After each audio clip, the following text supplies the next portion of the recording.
Folks, Black Star Network is here. Hold no punches! I'm real revolutionary right now. Support this man, Black Media. He makes sure that our stories are told. Thank you for being the voice of Black America, Roland. Stay black. I love y'all. All momentum we have now, we have to keep this going. The video looks phenomenal. See, there's a difference between Black Star Network and Black-owned media and something like CNN. You can't be Black-owned media and be scared. It's time to be smart. Bring your eyeballs home. You dig?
Hey, folks, today is Thursday, June 8th, 2023. Coming up on Roland Martin Unfiltered, streaming live on the Black Star Network from Jackson, Mississippi. Supreme Court hands down a shocking decision that could very well impact and increase the number of black congressional districts. We will talk to Congresswoman Terri Sewell, as well as a top executive with the Alabama Democratic Party, about this ruling out of a case out of Alabama. And so it is a very surprising ruling by this very conservative Supreme Court. Also on today's show, a black lawmaker in Oklahoma was speaking on the floor talking about supporting black-owned businesses, and she was booed by her Republican colleagues. We will talk with her on today's show. Also on today's show, in North Carolina, the death of a black man has been ruled a homicide. We'll talk to local activists who are trying to generate more attention to his particular story as well. In addition, we'll tell you what the DOJ is doing when it comes to illegal dumping in Houston, impacting black and Latinos as well. Folks, it is time to bring the funk. Roland Martin Unfiltered on the Black Star Network. Let's go. He's got it. Whatever the miss, he's on it. Whatever it is, he's got the scoop, the fact, the find. And when it breaks, he's right on time and it's rolling. Best believe he's knowing. Putting it down from sports to news to politics. With entertainment just for kicks, he's rolling. It's on go, y'all. It's Roland Martin.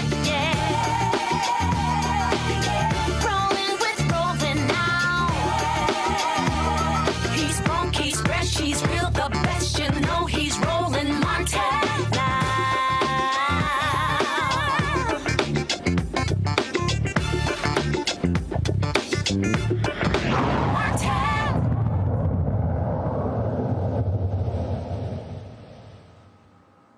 Shocking, the conservative Supreme Court rules in favor of black voters in Alabama.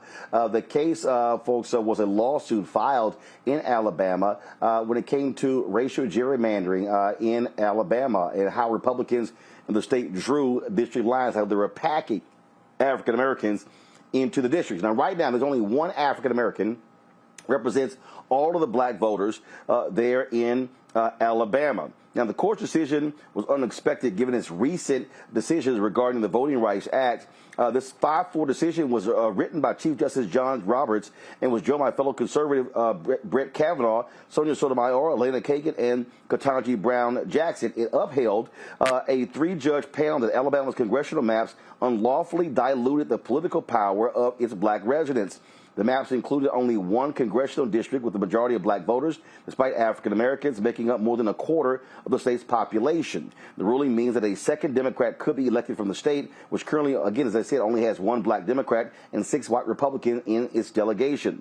Now, no shock, Black Justice Clarence Thomas issued his own 50-page dissent arguing that the Voting Rights Act did not require the state to intentionally redraw its congressional district so that black voters could control several seats roughly proportional to the black share of the state's population. Joining us right now, folks, is Congresswoman Terri Sewell.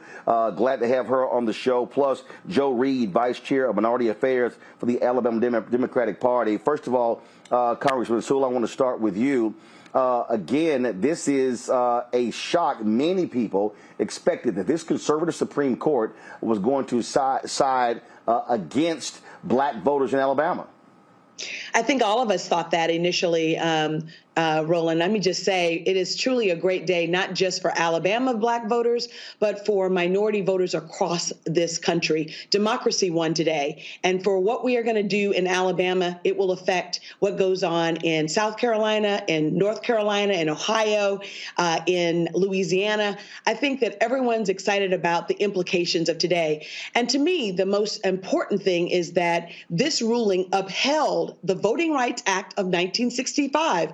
They actually use the Section 2 of the Voting Rights Act to make this ruling. So they actually upheld the law this time and followed the law instead of retreating and taking away voting rights. They actually applied the law. Now, we still have a ways to go because obviously the full protections of the Voting Rights Act, Section 4, still must be restored. So we are still doubling down and going to still continue to cause some good trouble, as John Lewis would say, until we fully restore the Voting Rights Act of 1965. But today we are taking a victory lap. It is historic. It's a historic win for Alabama black voters, and it's a historic win for democracy itself. Joe Reed, what happens next? Because does this mean that the Alabama legislature must go back and redraw the lines? So what does it actually mean in practical terms? Well, first, I think we have to wait and see what the court is going to command. I mean, the three-judge court, even though we won the case, I have not read the entire opinion, so I don't know what the Supreme Court said that may be different than what I'm about to say. But as I understand it, the three-judge court would have to set the timelines. Now, it did before. When it passed its first ruling, what the Supreme Court said was Alabama had 11 days to draw a plan. Because Alabama did not draw a plan, it appealed the case, and we know the results now. So that's number one. I think the local court would have to make that determination as to when and why and what when it comes down to this final decision. Now, in the meantime, the Alabama Democratic Conference, the Black Democratic Caucus of Alabama, we have already drawn 2 black districts. And we want to have them ready because the state of Alabama may or may not draw any. Now, we introduced these plans in the Alabama legislature, but the Alabama legislature did not do anything with it. So we are ready to go again with 2 majority black districts, and that as soon as the legislature convenes, if there is a special session, because our legislature adjourned on yesterday. So to come back into session, the governor have to call a special session. Of course, the governor can do that. In the meantime, if there are no plans drawn, then we're going to advance our plan regardless. If the legislature comes into session, we're going to introduce it. If the legislature does not come into special session, then we'll go into court and ask the three-judge court to take our plan, because we believe we have a near perfect plan. We are going to review a couple of other things in one of the congressional districts we've drawn, but we think we got a good plan, but certainly we think our plan will become the gold standard. So anybody who comes up with another plan, we are going to insist that their plan, if it's adopted, is better than our plan, because we think we have a very, very good plan, and we think we can elect one additional congressperson. We have one already in Congressperson Sewell.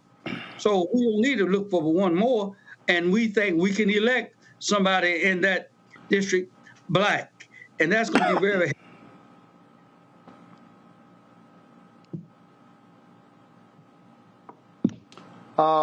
Looks like so Congresswoman Sewell. What people don't realize is we were looking at this case out of Alabama. We were also looking at the case out of Louisiana, where the Supreme Court also put a stop to the redrawing there, where federal judges also ruled there should be an additional black congressional district there.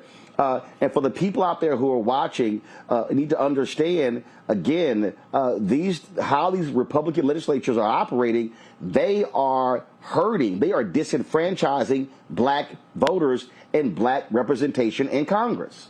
Absolutely. You know, Alabama's black population is about 27%, and we have 7 congressional districts, and yet only 1 congressional district is a majority-minority district, which means that the vote of African Americans have been diluted in half. 14% representation is not fair representation. And that's exactly what the ruling said today. And so this is not only in Alabama. I think all across the Deep South, we only have 1 majority-minority district in most of these southern states. South Carolina has a population of around 30% blacks, and yet it only has Congressman Clyburn. The same is true in Mississippi. The same is true in Louisiana, where Troy Carter is the only African-American and the only Democrat. So we not only represent the only majority-minority district, we're also the only Democratic district in those states as well. So this has a huge implication all across the nation, but especially in the Deep South. And obviously, I am eternally grateful that Alabama ADC and others are really have their eyes on the prize and are making sure that the maps will be fair when they are drawn this time as well. Joe, final question for you. Obviously, when you look at what Republicans have done in your state, they absolutely want to minimize Democrats as much as possible. We've seen the exact same thing in Tennessee, as Congresswoman Sewell said, in South Carolina. Republicans want to do this in Georgia as well. So you have two types of gerrymandering. You have political gerrymandering, which the Supreme Court ruled previously, hey, they have no say-so over leaving it to the states. But then you have racial gerrymandering. And so the racial gerrymandering, I mean, if it wasn't for the VRA, we would see totally different districts right now in North Carolina. And so the Voting Rights Act is hanging on by a thread. Yes, but today's ruling really gave it a shot in the arm, because it did tell us that as some of the Supreme Court judges are sensitive and still recognize and can recognize and can read. The Fifth Circuit said one time, figures speak. When they do, courts listen. So there are judges on the bench now at the Supreme Court level recognizes that figures are speaking. I think Congresswoman Sewell just pointed out about the 14%. Now, that tells us that somebody's reading. We just hopefully we can get more of them to read, like like the 5 judges who ruled in this case today. So yes, we got to keep the prize in front of us. We got to know who the enemy is. We got to always know, and we got to know one thing: we have to fight like hell to get it. We're gonna have to fight like hell to keep it. And nobody's going to give it to us. We just got to stay out there and hope that we can get the nation to move in the right direction so we can continue to protect Black voters' rights. Now, I know my time is about it, but I want to say something to you, Roland. This is personal to you. You don't know I'm going to say this, but I want to thank you personally for the job you are doing, because no issue is too hot, no issue is too high, no wall is too wide, no wall is too high for you to climb if wrongdoing is taking place. So I want to say to you now, I want to thank you personally, and I hope the nation folk will thank you. You didn't know I was going to say this, and I'm not trying to embarrass you, but I'm just trying to say to you, thank you so much for being a man of courage and a man of vision. Amen. I second that. We're very happy that you're always on the case. We're very appreciative. I certainly appreciate those kind words, and thank you for both of you for coming and joining us today on Roland Martin Unfiltered. Thanks a lot, and congratulations.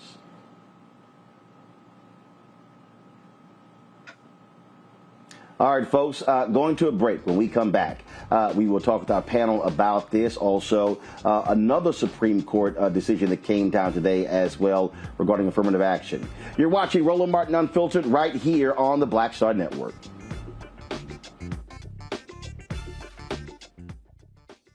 Hatred on the streets, a horrific scene, a white nationalist rally that descended into deadly violence. White people are losing their damn minds. As an angry pro-Trump mob storms the U.S. Capitol, we're about to see the rise of what I call white minority resistance. We have seen white folks in this country who simply cannot tolerate Black folks voting. I think what we're seeing is the inevitable result of violent denial. This is part of American history. Every time that people of color have made progress, whether real or symbolic, there has been what Carol Anderson at Emory University calls white rage as a backlash. This is the rise of the Proud Boys and the Boogaloo Boys. America, there's going to be more of this. Here's all the Proud Boys, guys. This country is getting increasingly racist in its behaviors and its attitudes because of the fear of white people. The fear that they're taking our jobs, they're taking our resources, they're taking our women. This is white fear.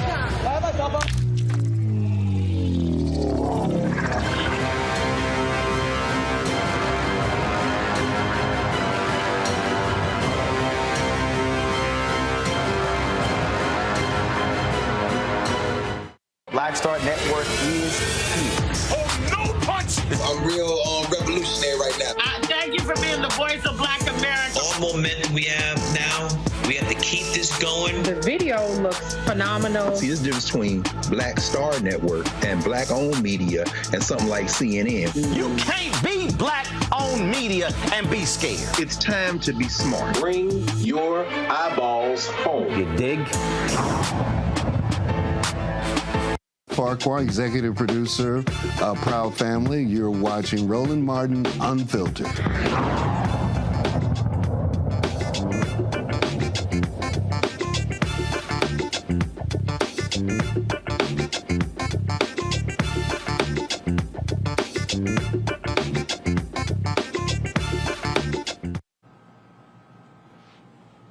All right, folks, welcome back to Roland Martin Unfiltered. I'm broadcasting live from Jackson, Mississippi, where they're commemorating the 60th anniversary of the assassination of Medgar Evers with a variety of activities this week with the Medgar and Merle Evers Institute. We're going to be broadcasting an interview with her tomorrow, so I look forward to that, and also attending functions tonight and tomorrow as well. Right now, I want to bring up Kadita Stone. She's a chief field and campaign strategist for Alabama Forward. They were one of the plaintiffs in this lawsuit. In addition to Kadita, we're also joined by Dr. Greg Carr, Department of Afro-American Studies at Howard University, Rishi Colbert, the host of the Rishi Colbert Show on Sirius XM, both of them joining us out of Washington, D.C., and legal analyst Candace Kelly out of South Orange, New Jersey. Kadita, I want to start with you.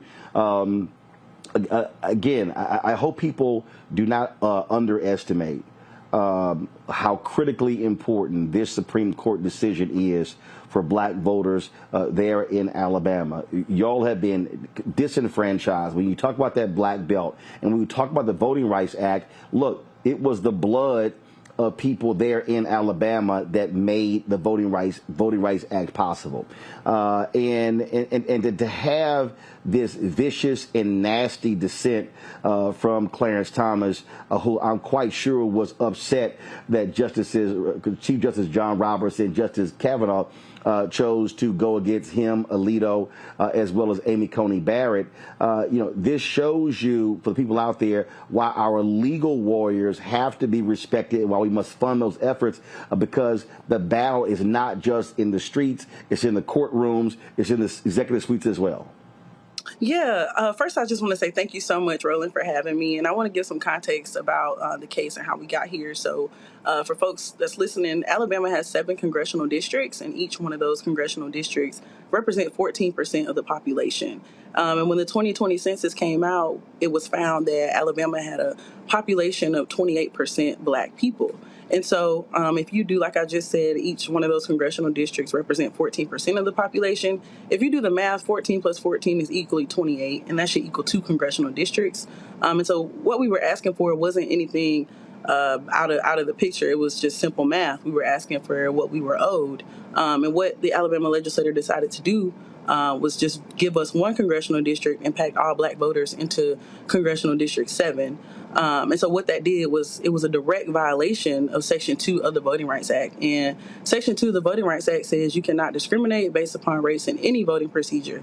And so when you talk about the importance of this case, if it were not ruled in our favor, we would have lost Section 2 of the Voting Rights Act. And I'm sure you already know we already don't have Section 4B or Section 5, which we lost due to the Shelby County v. Holder case in 2013. So the importance of this case is, like you said, extremely important, and I really hope that not just Alabamians, but folks across the country recognize that, just because there were also other states who sued their states because they were in violation of Section 2 as well, but they were told that until the court ruled on this case, Merrill v. Milligan, which is now Allen v. Milligan, until the courts ruled on that case, then those states couldn't get an answer. So this case was really riding on a lot, and it feels great to be the winner, to be on the winning team.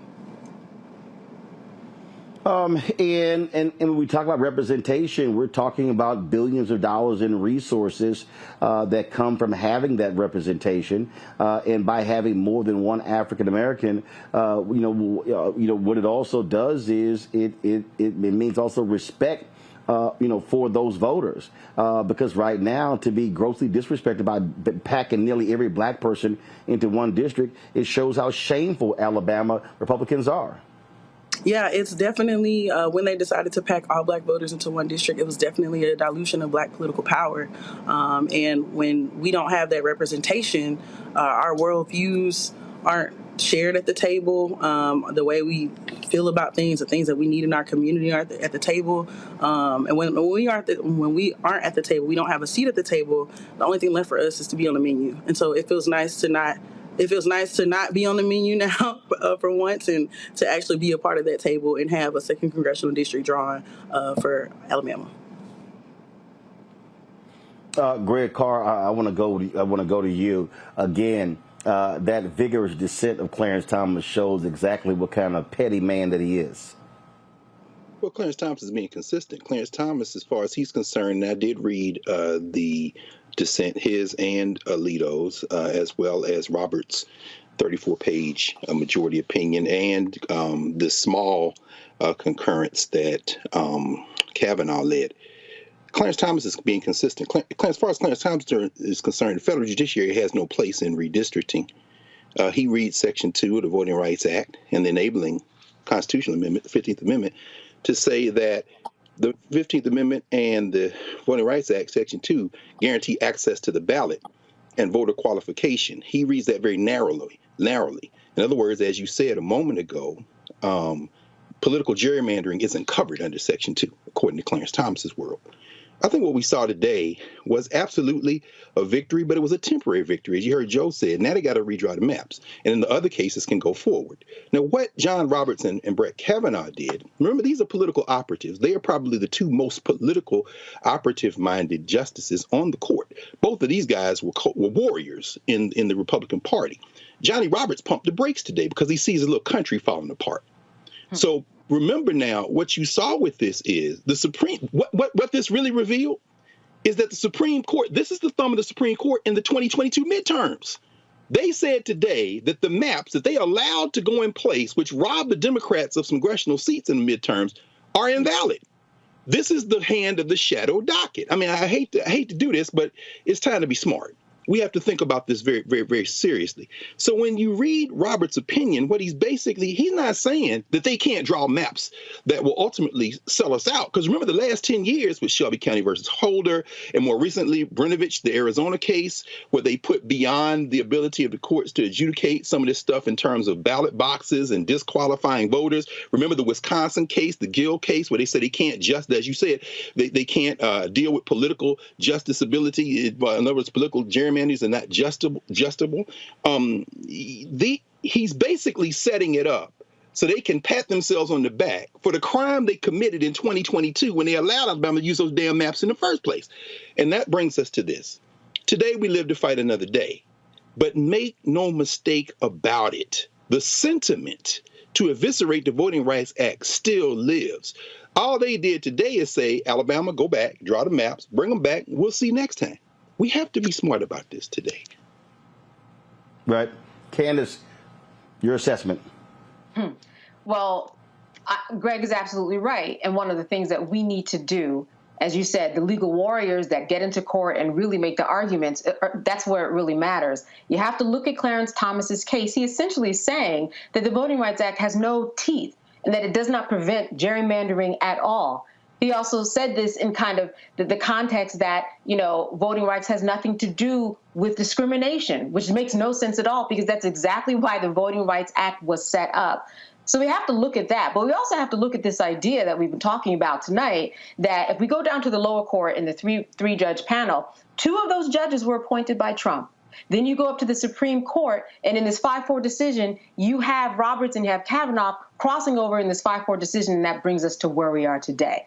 So it's important to see exactly where the Republicans are falling in terms of the political motivations that are going on behind the court that Greg is talking about. If you look in those decisions and read it, you will see exactly what is on their mind and exactly where we are going, all of the nuances. Similarly, if you want to know what's on Clarence Thomas's mind in terms of anything that's to come, go and look at his dissenting opinion. He spent 50 pages rattling on about how the Voting Rights Act has no teeth. So here's my assessment. The assessment is that now we have to look at what these lines look like when it comes to going back and reconfiguring the maps. This is something that we just need to continue to pay attention to. There's victory right here, and a surprising victory, though temporary, but we have to move on and understand what is next. What are these maps going to look like? It is still a political football that is still being tossed around, not just by the Republican Party, but by the Supreme Court justices.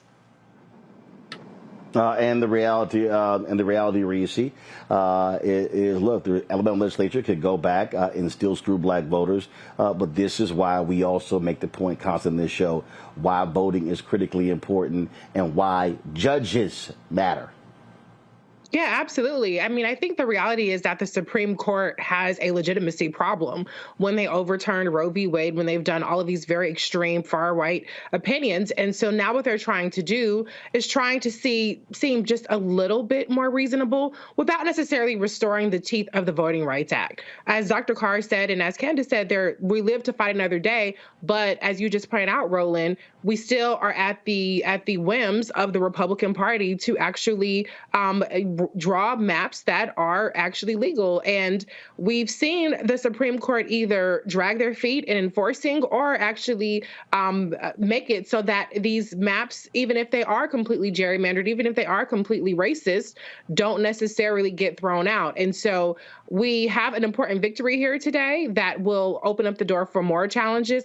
But at the end of the day, this is still the Trump MAGA Supreme Court. That's right. Cornita, final comment. I don't have a final comment. I want to say thank you so much for having me, and thank you. Well, congratulations. Y'all keep fighting the good fight in Alabama. Thank you so much. Folks, coming up next, we'll talk with the mayor of Houston, Sylvester Turner, about a huge decision made by the Department of Justice regarding illegal dumping in the city that greatly impacts African Americans and Latinos. You're watching Roland Martin Unfiltered right here on the Black Star Network. That was a pivotal time. I remember Kevin Hart telling me that. He's like, man, what you doing, man? You got to stay on stage. And I was like, yeah, I'm young, thinking, like, I'm good. And he was absolutely right. What show was the other time? This was one-on-one. Got it. During that time. So you're doing one-on-one, going great. Yeah. You making money. You like. I'm like, I don't need to leave. I don't need to leave from Wednesday, Thursday to Sunday. I didn't want to do that. It was just like, I'm gonna stay here. Or I didn't want to finish work Friday, fly out, go do a gig Saturday, Sunday. I was like, I don't have to do that. And I lost a little bit of that hunger that I had in New York. I would hit all the clubs and run around. Sometimes me and Chappelle or me and this one or that one, we go to the Comedy Cellar at 1 in the morning. And I mean, that was our life. We loved it. You do 2 shows in Manhattan, go to Brooklyn, leave Brooklyn, go to Queens, go to Jersey. And I got complacent. I was like, I got this money, I'm good, I don't need to go, I don't need to go chase that, because that money wasn't at the same level that I was making, but what I was missing was that training. Yes. Was that. And it wasn't the money. It was the money, it was that's what I needed.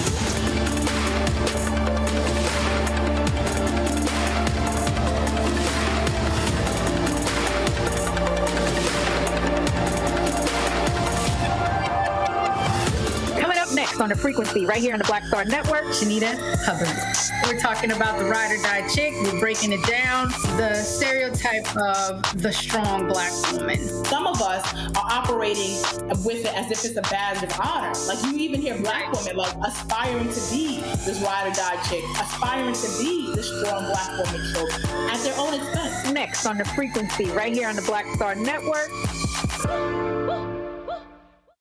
Hey, what's up, y'all? I'm Devon Frank. I'm Dr. Robin B., pharmacist and fitness coach, and you're watching Roland Martin Unfiltered.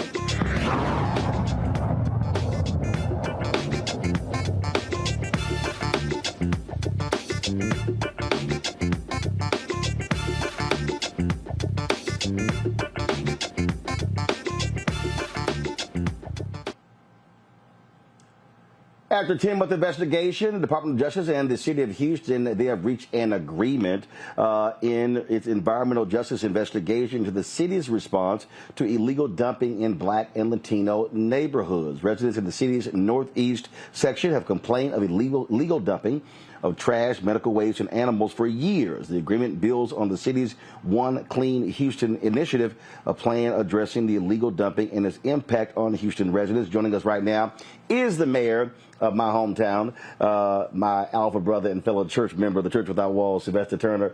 Mayor Turner, glad to have you on Roland Martin Unfiltered, Frat. So let's unpack this. What actually is this agreement? How does it help residents? Well, essentially, Roland, and look, it's good to be with you. Good to see you again. When I came in as mayor, I said I didn't want to be the mayor of two cities in one. And quite frankly, there's been a lack of investment and resources put in many of these communities that have been underserved and under-resourced. And so from day one, we've been focusing on addressing these neighborhoods. And this is a continuation of the policies and initiatives that we put in place when I came into office 8 years ago. So One Clean Houston, it deals with rapid cleanup, better enforcement. It deals with education and prevention.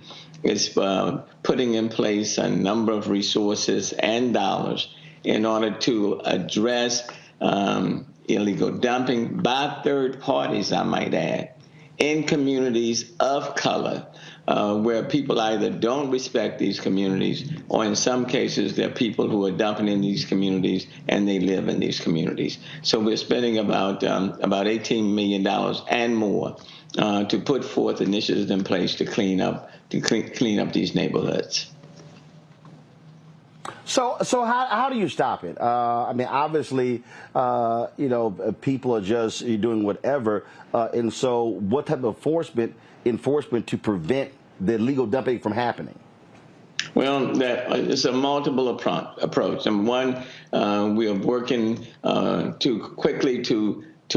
clean up these dump sites when they are occurring, when people engage in illegal dumping. So we're doing that.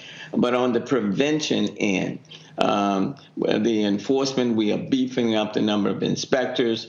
We are putting in a hell of a lot more cameras, for example, to augment these inspectors and what they're doing to try to catch these repeat offenders. And then at the same time, we're educating folk. Number one, don't be dumping in your own neighborhood, because in many cases, people are dumping within 3 miles of where they live. And then at the same time, we want to discourage people who are coming from outside of these communities. And in many cases, they are businesses that are dumping in communities, primarily communities of color. So we're taking a very holistic approach. And then at the same time, we have put in place what I call my complete communities. We've identified 10 neighborhoods. We did that when I came into office about 7 years ago, where we are investing in many of these communities where there has been a lack of investment and a lack of resources. So we have to tackle it on multiple fronts.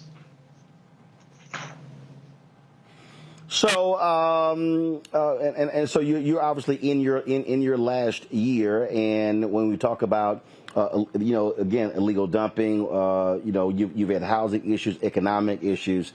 This clearly is something that you really want to have in place before your term ends. Well, yeah, and let me just say, I disagree with the Department of Justice in their initial move in this regard. I made that very clear from day one. It is not that we have not been investing in these communities. We have. I still live in one of these very same communities that we are talking about. But in this case, we have third parties who are either bringing their trash and dumping primarily in communities of color. Or we have people, businesses that are living, let's say, within 3 miles of where some of this illegal dumping is occurring. So these are third-party perpetrators. This is not where the city itself is dumping. But we want to be very intentional in our efforts to address it to keep it from happening, to educate, to have rapid responses, because no one deserves to be living or going to church or walking to school or driving by illegal dump sites in their communities or in their neighborhoods. I got it. We understand that. And you know, many cities are facing this problem, but having said that, we don't want it happening in the city of Houston. Final point, I'm looking forward to coming back home next Saturday. The Black Star Network is going to be hosting an event at the Power Center focused on the future of black economic freedom. Mary, you'll be there as well. I look forward to our chat there. We got some business owners who are going to be there, and we also have a huge announcement we're going to be making. We're not going to make it right now, but you and I will be unveiling that next Saturday, June 17th at the Power Center in Houston, 12 to 4, folks. It is free, open to the public. We will have food and refreshments, but we want you to RSVP, and so please do so. So, Mayor, look forward to that conversation next Saturday. Thanks, Roland. And look, you're from here. You're never forgotten Houston, H-Town. You've been a champion for this city. So let me thank you on that front. But then let me just thank you for being a voice for all of us across this country. I mean, you have utilized your gifts, your talent, your influence to make things better. And we are proud of you and what you do, and look forward to having you back in Juneteenth, matter of fact, as we make a big announcement. All right, Mayor Turner, we appreciate it. Thanks a lot. Thank you, man. All right, going to go to a break. We're going to come back, talk to our panel, because this environmental racism, this environmental issue is critically important. And I know somebody might be at home going, I mean, God, how sexy is such as illegal dumping.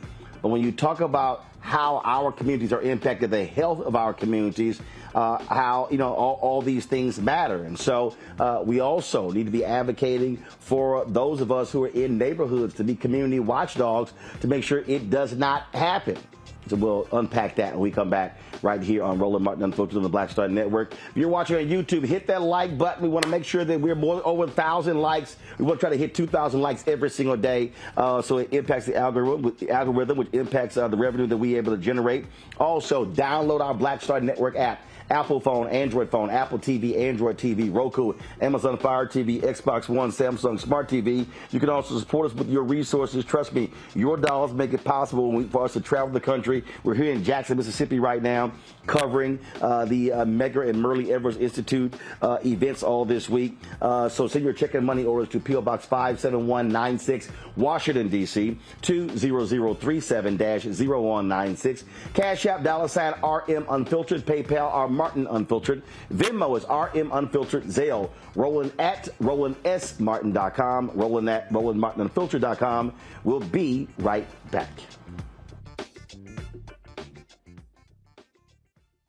When you talk about blackness and what happens in black culture, we're about covering these things that matter to us, speaking to our issues and concerns. This is a genuine people-powered movement. There's a lot of stuff that we're not getting. You get it, and you spread the word. We wish to plead our own cause. Too long have others spoken for us. We cannot tell our own story if we can't pay for it. This is about covering us. Invest in black-owned media. Your dollars matter. We don't have to keep asking them to cover our stuff. So please support us in what we do, folks.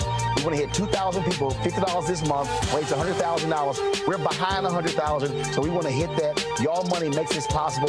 Checks and money orders go to P.O. Box 57196, Washington, D.C., 20037-0196. The Cash App is $RM Unfiltered. PayPal is R Martin Unfiltered. Venmo is RM Unfiltered. Zelle is Roland at RolandSMartin.com. On the next A Balanced Life with me, Dr. Jackie, beware the generational curse. They're everywhere, in our families, in our workplaces, and even in our churches.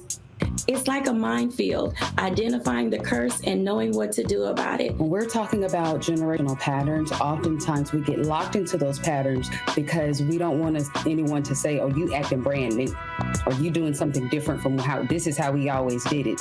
It's okay to do something different in order to get the results that you want to see in your life. That's next on A Balanced Life on Black Star Network. Me, Sherry Shepard, with Sammy Roman. I'm Dr. Robin B., pharmacist and fitness coach, and you're watching Roland Martin Unfiltered.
All right, folks, welcome back. Candace, I want to start with you. We talk about environmental racism, and when we're talking about our neighborhoods, we're talking about how our neighborhoods look. We're talking about property values.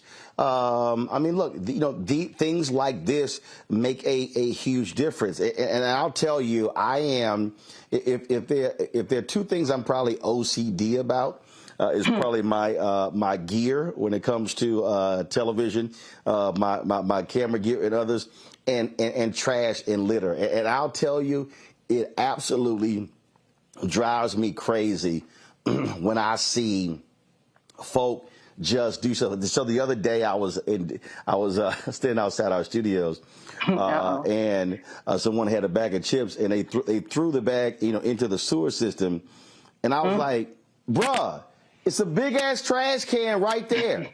I'm like, well, what in the hell made you think the sewer system is where you throw a bag of chips away? I'm like, it's a big, like literally the trash can wasn't even 20 right damn there. Feet. So it was so when you look at, so you talk about how our neighborhoods, are impacted, by illegal dumping. I mean, that impacts the economics and the health of our communities. Exactly. And when you really break it down, let me just tell you, from being in the New York area, I changed my whole plans to be inside today because of the environment, because of the fact that there's the lowest and poorest air quality in the world this morning in the New York City area. Canceled a Broadway play and everything. Folks aren't moving because of what's going on in the environment where I am. And we know how important it is. And you know how important it is because one bag does make a difference that you throw on the ground when it should go right in the trash. Listen, when we look at what was going on in Houston, you had so many situations that could be caused by just the throwing away of a couch or a TV, for example. The couch is in the middle of the road. It's got vermin in it. It's got mosquitoes. It's getting wet in the rain.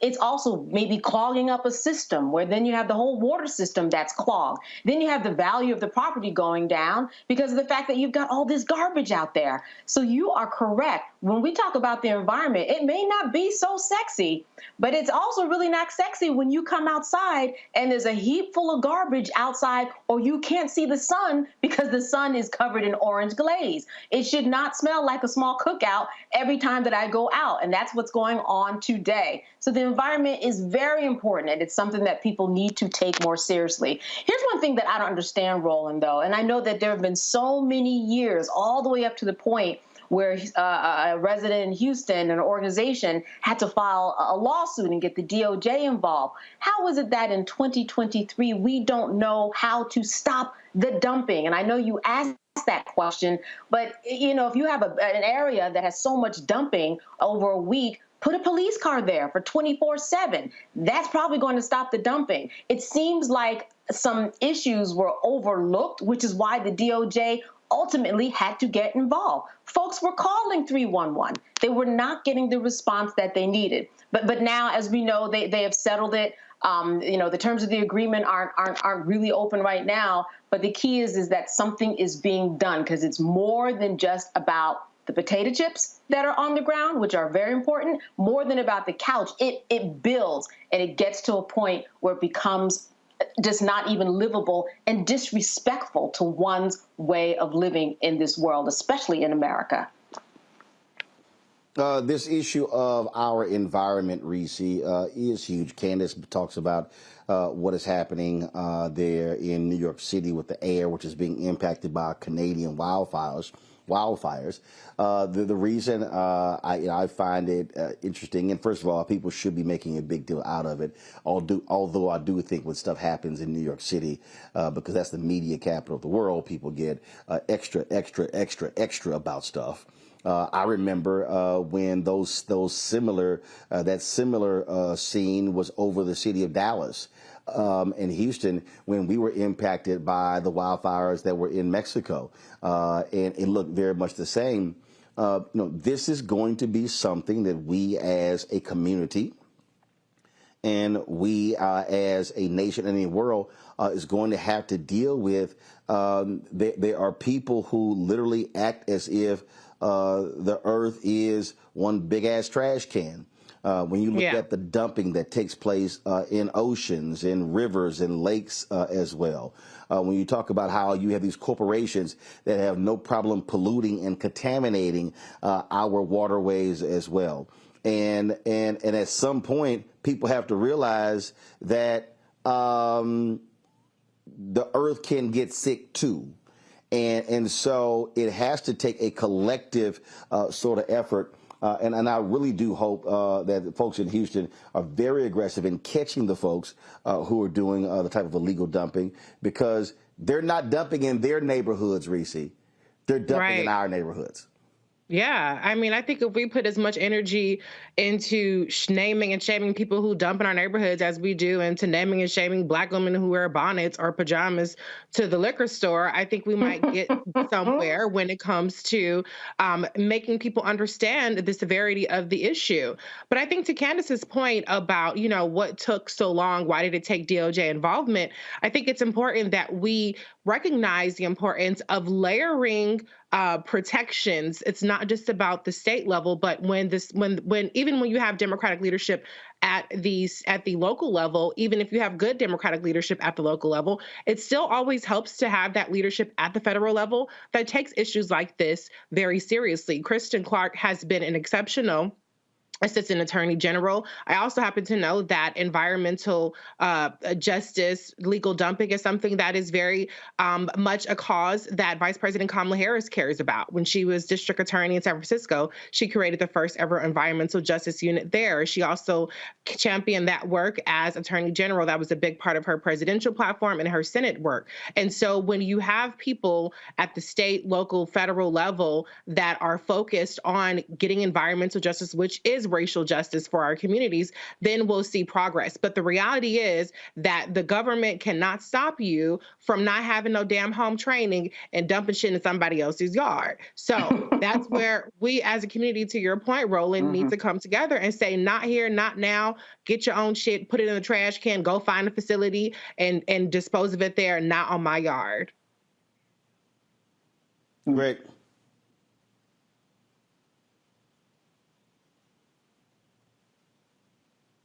Greg? Is it Greg on mute?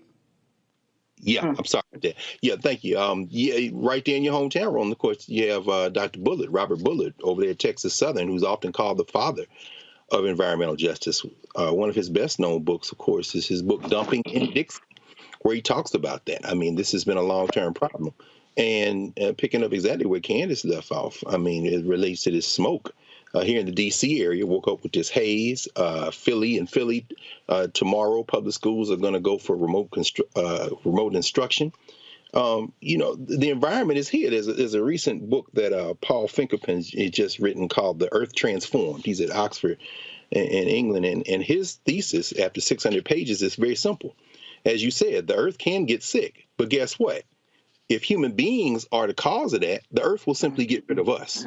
And that's where we are. And we'll talk about it a little bit later. And Reese, correct me if I'm wrong. I think the vice president is in the Caribbean right now. Part of the funding, part of the funding that's going to the Caribbean is to deal with this question of rising waters. And we know that Mayor Turner, who is considered a green mayor by his fellow mayors all over the world, has been fighting on this very issue and around green issues because of the fact that there's major flooding in Houston. Houston, 10% of greenhouse gas emissions come out of Houston. It isn't just dumping. Dumping is serious. But guess what? The environment doesn't know about race. Ultimately, this ball will get rid of all of us if we don't do something fast. Mm-hmm. Indeed. All right, folks, hold tight 1 second. Got to go to a break. When we come back, more on Roland Martin Unfiltered here on the Black Star Network. Don't forget, folks, again, support us in what we do. First, if you're watching on YouTube, hit that like button. The same thing if you're watching on the OTT app, if you're watching on Facebook and the other platforms as well. And so please do that. 2, download our app. We should easily be at 100,000 downloads. Right now, folks, we are approaching 1.1 million YouTube subscribers. I would love to have more than 1 million people actually downloading our app. That is, of course, we own it, we control it, allows for us to be able to showcase our content as best that we can. You can do so on your Apple phone, Android phone, Apple TV, Android TV, Roku, Amazon Fire TV, Xbox One, Samsung Smart TV. Speaking of Amazon, you can also watch our 24-hour, 7-day-a-week streaming channel right there on Amazon News by just simply clicking, go to Amazon Fire, go to Amazon News, and you can watch our channel, not just this show, but all of the content that we have on the Black Star Network, including live news conferences, things along those lines. And, of course, you can support us with your resources by joining our Bring the Funk fan club. Your dollars make it possible for us to do what we do. So please support us by sending your check and money order to P.O. Box 57196, Washington, D.C., 20037-0196. Cash App, $RM Unfiltered. PayPal, R Martin Unfiltered. Venmo is RM Unfiltered. Zelle, Roland at RolandSMartin.com. Roland at RolandMartinUnfiltered.com. We'll be right back. On the next Get Wealthy with me, Deborah Owens, America's Wealth Coach, are you working hard and yet your performance doesn't reflect your paycheck? On the next Get Wealthy, you're going to learn some savvy career moves so that all your efforts actually show up in your bank account. Joining us is the founder of a career network, and she's going to share the 3 R's of accelerating your financial growth. Here's a tip as well. If you are an individual contributor and you desire to be a leader, do the work where you are now. Because if you do the work where you are now, when you do reach the level, you'll be prepared to stay there. Right here on Get Wealthy, only on Black Star Network. Next on the Black Table with me, Greg Carr. The enormous impact of race, education, and affirmative action in America, and how, believe it or not, white America is starting to feel a little bit of the pain. Dr. Natasha Warriku joins us with a case study of one suburban community and how it reacted when the minority students started to excel. And most people didn't say this explicitly, but was that, the academic standards are getting higher in part because of the Asian kids, and that is making our kids really stressed out. So we need to reduce the amount of homework teachers are allowed to assign. She shares a perspective that you don't want to miss. That's on the next Black Table, only on the Black Star Network. Bruce Smith, creator and executive producer of The Proud Family, Louder and Prouder, and you're watching Roland Martin Unfiltered.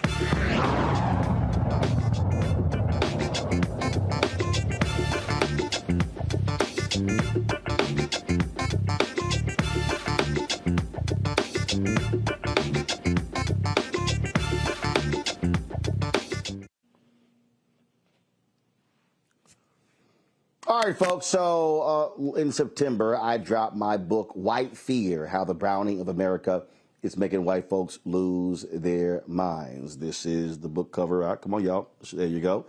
So this is the book cover. This is what it look like. And I talked about the changing demographics in this country and what is happening when we begin to assert ourselves even more, demanding a larger piece of this pie. Well, an Oklahoma lawmaker was literally on the floor making an argument to support black-owned businesses when she was booed by her largely white Republican colleagues. Watch this.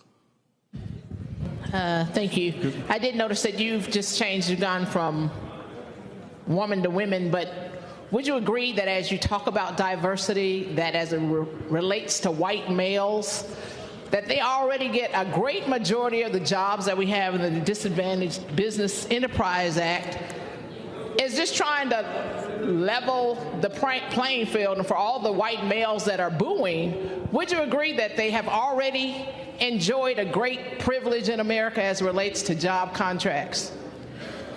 Thank you for that question. It really doesn't have much to do with this bill. This is just letting some small businesses that are getting started in Oklahoma have a shot at state contracts. Okay. Quite interesting. Again, when we talk about trying to advance the interests of African Americans, it's amazing how folk get a little concerned. But we also know the greatest beneficiaries of most MWBE programs have been white women. That's that W in MWBE. No, it ain't women. It's actually white women. So it actually should be WW. Joining us right now is Regina Goodwin. She's Oklahoma representative. She joins us right now. Glad to have you here, Representative Goodwin. So you're having you're asking this question. And how many folks would you say were actually booing your remarks? So they were not particularly happy? Well, you never can tell because they're always behind me. So I couldn't tell you how many, but a good number of the Republicans for sure, white male Republicans, were booing. And thank you for having me also, Roland. See, so here's what's interesting. So what they were saying is, look, we ain't trying to hear what you got to say about no black businesses. Well, what's funny is they're taking a law that's been in place for a while, okay? And it has to do with diversity and supplier diversity. So what they're doing is they're taking a law that already exists and they were trying to carve out a space for white folks. That's what this is about. And when I saw that they were adding themselves to this bill, when it talks about diversity, they're talking about black folks, Hispanic folks, Native Americans, and certainly white women have been a part of that mix for a long time. And that in itself is problematic in many respects. The bottom line is this was a white male trying to carve out a space for white males. And he wanted to do it under science, technology, engineering, and math program. And he had no provisions for minorities or disadvantaged business enterprises. So when I saw that in this bill, that's why I asked the question, And so that's what it's about. It's actually called the Right to Start Bill. So they're real clever with their titles. So I'm confused here. So they don't think white people are not getting enough contracts?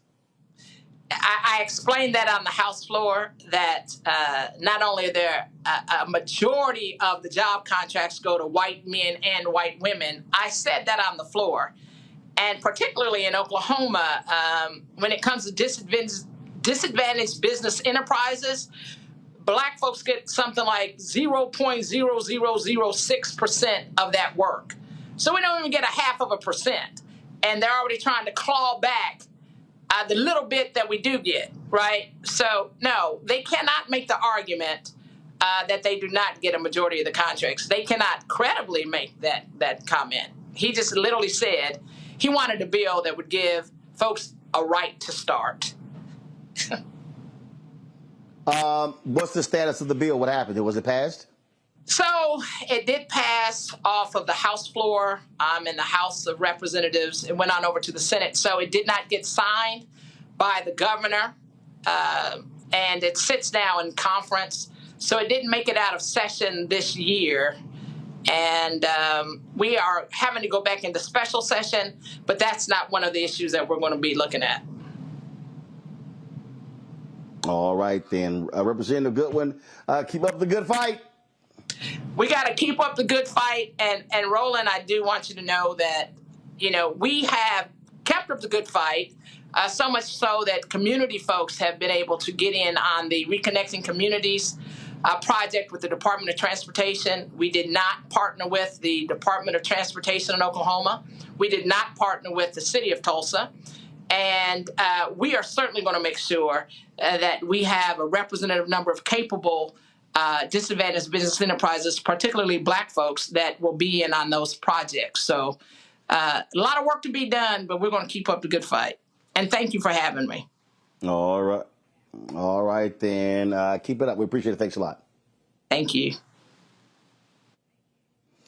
See, this right here, Greg, is something that it sort of just jumps out at me. It's a lot. I love jousting with a lot of these people who love to hop on my page in my social media and telling me why am I not discussing reparations every single day? Why am I not advancing it? And then my response to them always is, do you have anything to say about when we're, one, actually highlighting Black-owned businesses, two, fighting for the existing contracts right now? Federal government spends $560 billion a year on contracts. Black people get 1.67% of those contracts. I talk about the advertising industry, $322 billion. Folk don't want to deal with that. That's the money, Greg. There are billions being spent on those city, county, state, federal level. Folk don't want to talk about that money. No question. I mean, well, first of all, I obviously will, like everyone else, defer to our resident expert on, among other things, the weaponized ignorance of social media, Reese. I'm not sure that those people are real people in the first place. But that having been said, again, underscoring the importance of not only Black media, but smart, deeply informed Black media like the Black Star Network and Roland Martin and filtering this work that you're doing. Just that conversation you just had, Representative Goodwin. Regina Goodwin's grandfather, Ed, came to Tulsa with his family in 1914. They went through the destruction of 1921 and rebuilt. In fact, Ed Goodwin bought a newspaper and made it a Black newspaper there, the Oklahoma Eagle, and Regina wrote for it as a child. I'm raising that to say that this is an intergenerational struggle, and if we don't know our history, we lose the momentum of memory. There's a brand new book that's just been published by young brother Victor Luckerson called Built from the Fire, the epic story of Tulsa's Greenwood District, America's Black Wall Street. And in fact, I'm going to reach out to the brother because I think at some point we want to have him over here on the network for a conversation. I think it'd be very important. He focuses on the Goodwins. So when you see Regina Goodwin rise in the Oklahoma State Legislature, you're looking at someone who got involved in politics, not as her first choice. She wanted to be an artist, quite frankly, but someone who was born in a family who was engaged in intergenerational struggle and who was connecting to the young people. And I'll end with this. The war to get advertisers, the war to get percentages of our tax dollars funneled back into Black-owned media, that war is not a war that starts from a standstill. This is a relay race, and you've received a baton from generations before you. And as a result, we have to understand that the more we understand that it is a relay, we can then tap into what has worked before and strengthen ourselves for the fight right now. So I would ignore those trolls, if indeed they're real, because quite frankly, the conversation we're having today isn't being held anywhere else. And that's all the more reason for us to put our shoulders to the wheel and build this thing out to be as large and as wide-reaching as possible. See, this is the thing that really cracks me up, Reese, whenever these people try to run their mouths. Like, I'll literally hit them with, do you know how much money school districts are spending? Mm-hmm. Do you know how much money city government is spending? Do you know how much money county government is spending?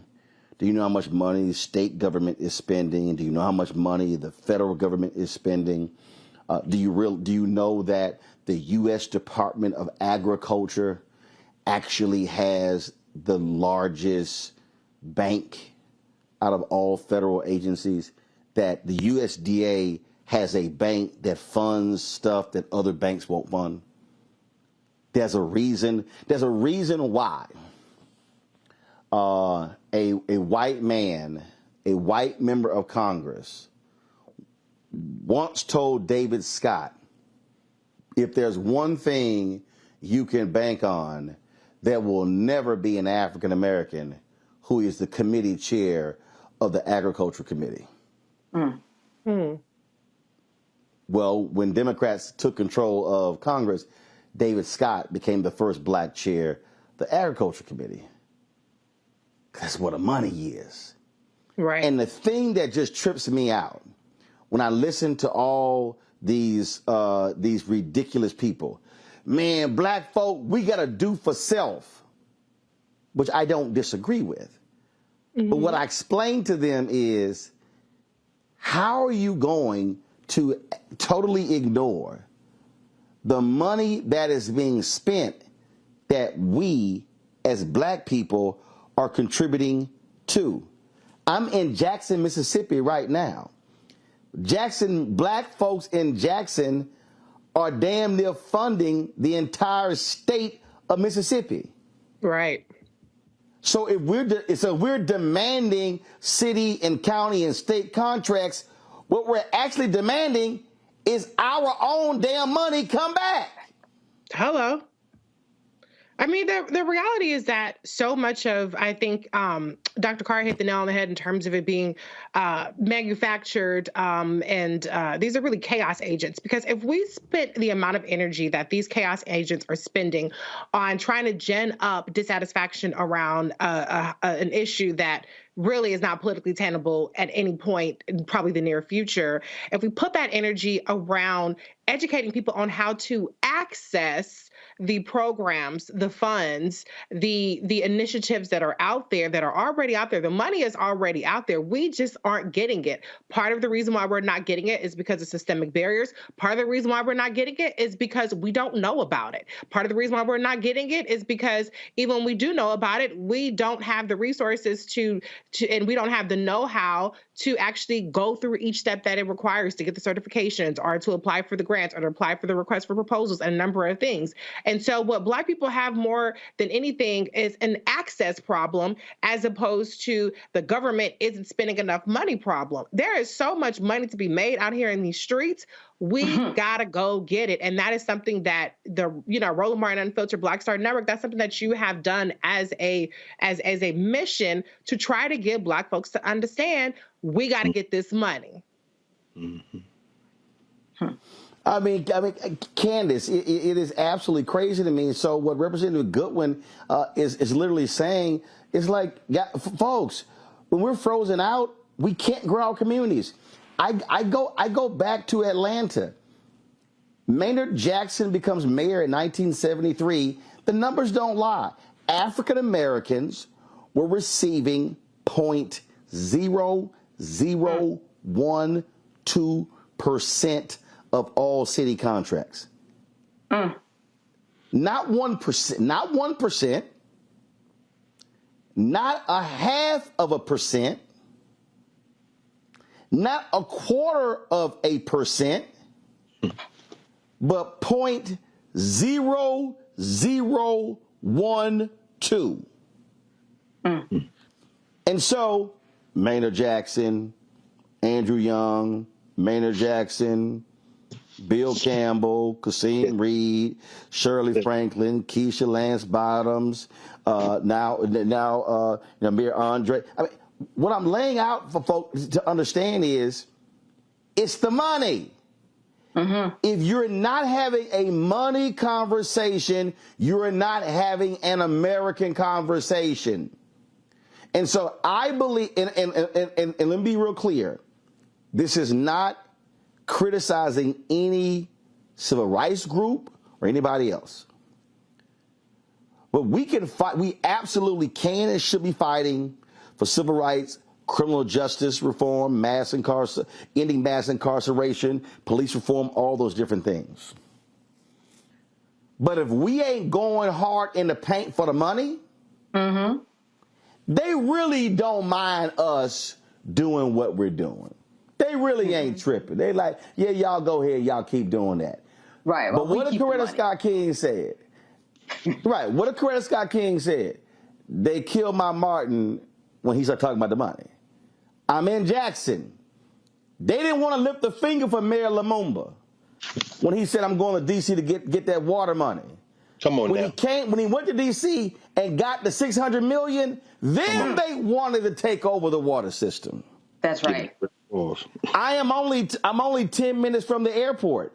They have been trying to take over the airport in Jackson because it's an economic generator. Republicans have been trying to take the airport in Atlanta for the last 40 years. It's the money. And I just think for too many of us, we're not focused on that. It's too many, and let me be real clear.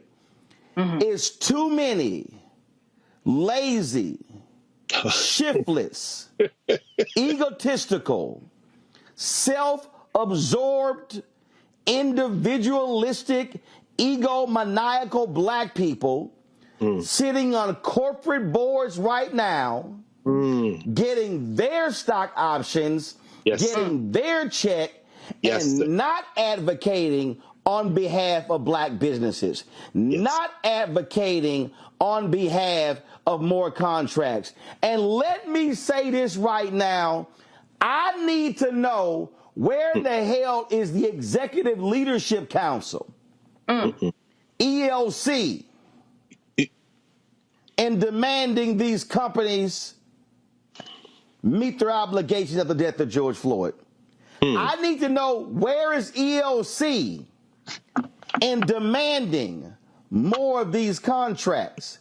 I'm a little, look, I emceed their event one year, but all I keep seeing out of ELC are these pronouncements of how this company is great, this company is great, but ain't nobody showing me the numbers when it comes to the contracts. That to me, Candace, is a problem I have. If we ain't dealing with the money, we ain't dealing with the real fundamental issue. And as you said, it's money that belongs to us. You know, this specifically with Representative Goodwin was the Supplier Diversity Initiative. Diversity. They didn't mean math. They didn't mean science. And we know that they believed what she was saying because they didn't have any words in response. And that's when you know you really have a point, when someone cannot even form a response in the King's English. All they had to say was boo, because they knew she was right. Not only was she right in her space today, but her whole legacy and the history that she brought to that floor was something that had to go recognized. They could not recognize who she was and what she represented, her whole history. The fact that these billions of dollars are available to people like us, we have got to fight for it.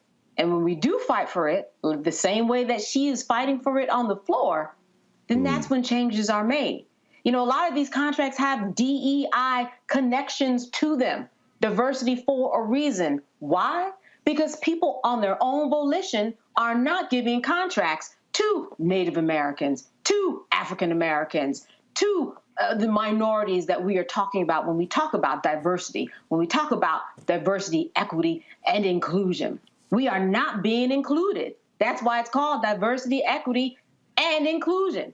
And in order to make sure that... Well, first of all, it's 75, but here's the problem, Candace, 75% of all DEI jobs are held by white people. Everything needs oversight. Everything that we do out there to fight for ourselves needs oversight and follow-up. Just like you were saying, what are these companies doing with the money that they said was going as a result of George Floyd's death? Where are the numbers? Where are the jobs? Where are the people who are on the boards? A lot of these boards have not changed. Or they hire a minority that might be a minority, but that minority doesn't look like you and me.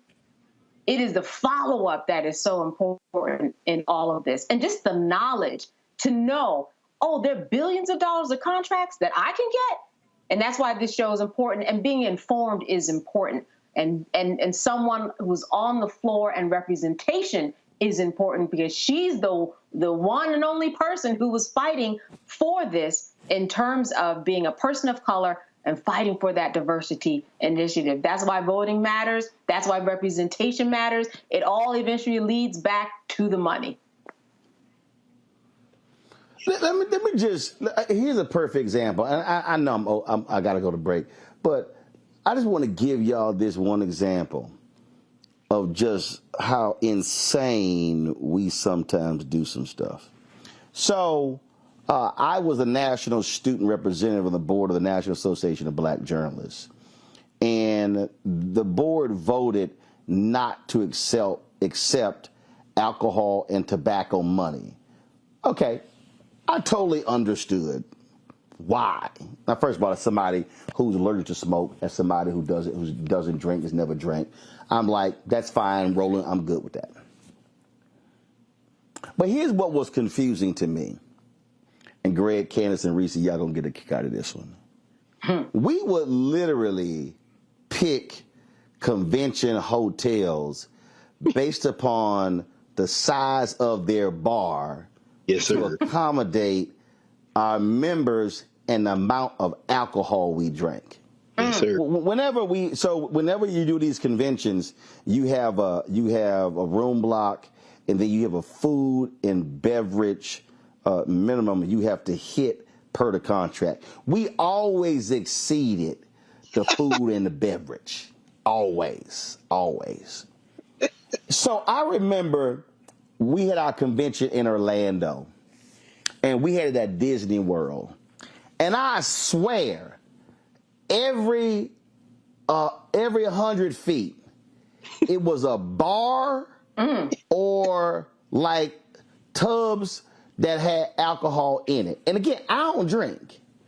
And so I was just sort of struck by, damn, why are we not taking alcohol money, but we damn sure spending a lot of money on alcohol?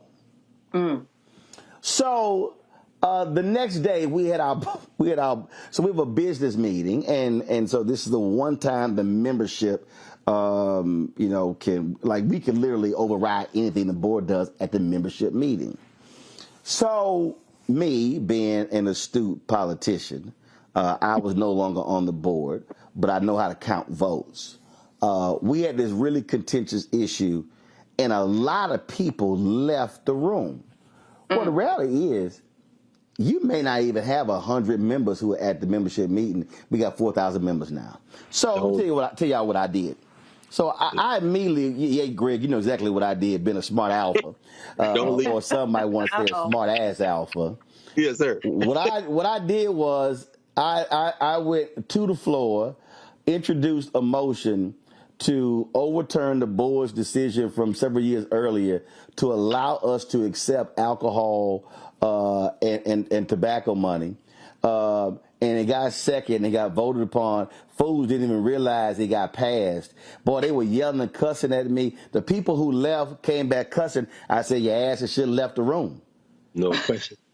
I said, you don't leave a room till the meeting's over. And so I remember Arthur Sulzberger, who was he's the CEO of the New York Times. We were at the gala, and so he walked up to me, huffing and puffing, mad as hell. I said, first of all, who the fuck you talking to like that? That's exactly what I told him. I said,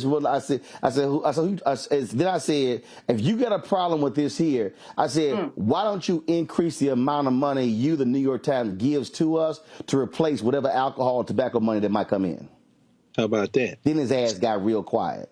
Stop running the beers down. Don't you ever come.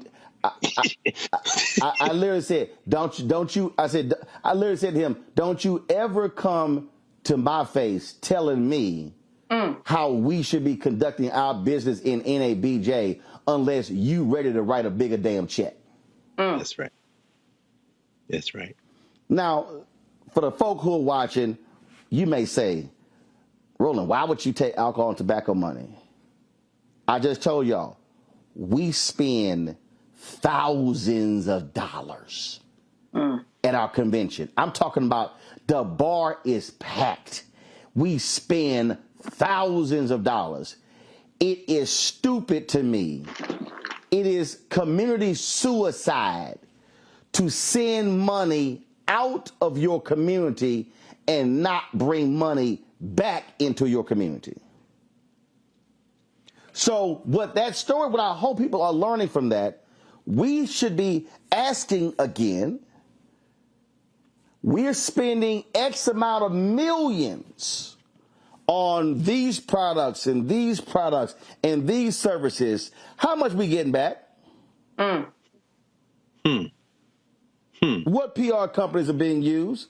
What black law firms are being hired for professional services? What black accounting firms are being hired? What black transportation companies are being hired? What black catering companies are being hired? What black audio and visual companies are being hired? What black architecture companies are being hired? See, I'm talking about the whole black ecosystem. We are not going to change the condition of any community of ours in any city in America until we change the inflow of money. We got the outflow of money down pat. We damn good at spending money. Yes, sir. But we are not as good at receiving and demanding money. And as long as black-owned businesses are small and don't have scale, we're going to remain broke. And I'm telling you, we have to be willing to look black people in the eye who sit on corporate boards and say, what the hell are you doing while you are there? And that's why I need to see more from EOC. I need to see more from the Executive Leadership Council. If y'all are supposed to be the corporate Negro organization, well, damn it, I need to see y'all doing more in driving dollars back to black people. I'm just saying. We'll be right back.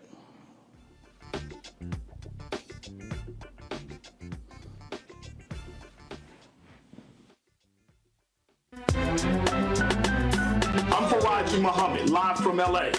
And this is The Culture. The Culture is a two-way conversation. You and me. We talk about the stories, politics, the good, the bad, and the downright ugly. So join our community every day at 3 p.m. Eastern and let your voice be heard. Hey, we're all in this together. So let's talk about it and see what kind of trouble we can get into. It's The Culture. Weekdays at 3, only on the Black Star Network.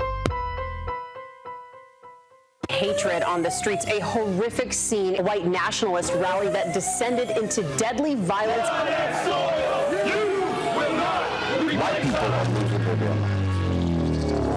lives. as an angry pro-Trump mob storms the U.S. Capitol. We've seen shootings. We're about to see the rise of what I call white minority resistance. We have seen white folks in this country who simply cannot tolerate black folks voting. I think what we're seeing is the inevitable result of violent denial. This is part of American history. Every time that people of color have made progress, whether real or symbolic, there has been what Carol Anderson at Emory University calls white rage as a backlash. This is the rise of the Proud Boys and the Boogaloo Boys. America, there's going to be more of this. Here's all the Proud Boys, guys. This country is getting increasingly racist in its behaviors and its attitudes because of the fear of white people. The fear that they're taking our jobs, they're taking our resources, they're taking our women. This is white fear.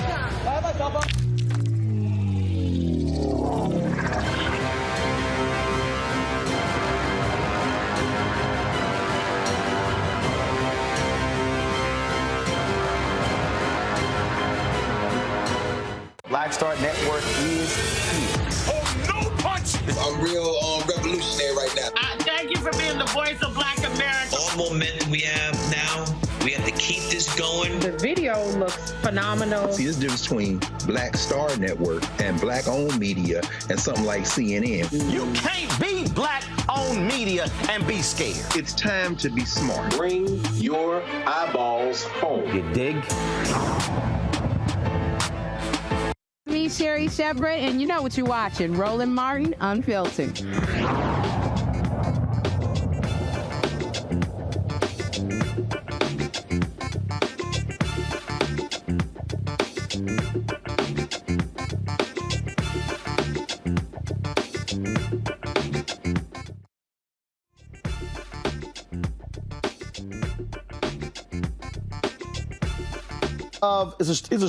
All right, folks, it's a story out of North Carolina that captured our attention, and unfortunately, it's the death of another black man at the hands of police officers.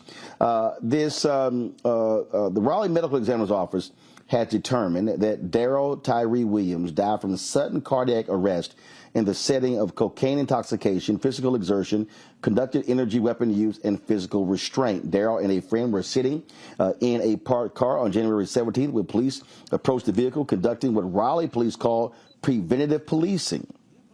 The officers asked the men to get out of the car, which they did. Daryl continued to ask, what did they do? That's when things took a turn for the worse. The scuffle between Williams and 3 Raleigh cops began. Officers handcuffed Daryl but continued to tase him until he lost consciousness.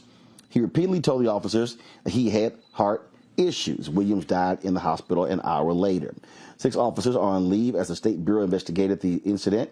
The SBI has submitted its case file to Wake County DA Lauren Freeman, who will determine whether criminal charges are appropriate. To discuss this, we're joined now by Kerwin Pittman, social justice activist. Kerwin, so I'm trying to understand something here. What the hell is preventative policing?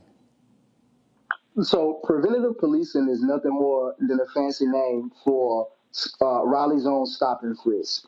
And so what this means and what I mean is that Raleigh police officers will literally walk up to people and just start asking them questions and then try to search these individuals, whether you're in a vehicle or you're just out on foot. And so it's nothing more than Raleigh's own version of stop and frisk, plain and simple. Okay, so Daryl and a friend were in a car. Where were they? Were they on the street in front of the home? Were they in a restaurant parking lot? Where were they and what were they doing? They was actually in a car in front of a gaming shop, and they was actually inside of the car talking, doing nothing more than talking, wasn't bothering anybody, was actually on private property of this business, and so law enforcement just decided to walk onto the private property of this business and start to ask them questions, and initially open their door and just try to figure out a way to really instigate the situation and really mess with these individuals, and this is what they term as proactive patrolling or preventative policing. Obviously, you're going to have police say, well, you know, he had cocaine in his system, but I'm still stuck on why would you just walk up to somebody for no apparent reason and then, I mean, They have to be doing something. You must be observing them doing something. These two were just in the car talking? These two was just in the car talking. Daryl Williams was doing nothing more than being a black man in Raleigh, North Carolina, and in America. And of course, we know that is justification enough in their eyes to stop black and brown individuals and really escalate situations, harass them, and whatever the case may be. And so it is an extreme sad situation. Daryl Williams lost his life in a manner like this. Any word in terms of how long a DA is going to take to review this investigation file?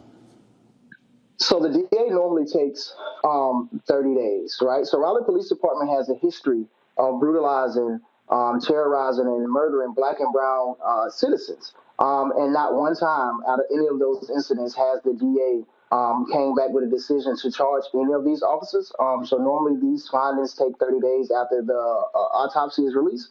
But it will surprise me if she decides to do anything, even though we can clearly see that is criminal negligence on the part of Raleigh Police Department at play from all angles.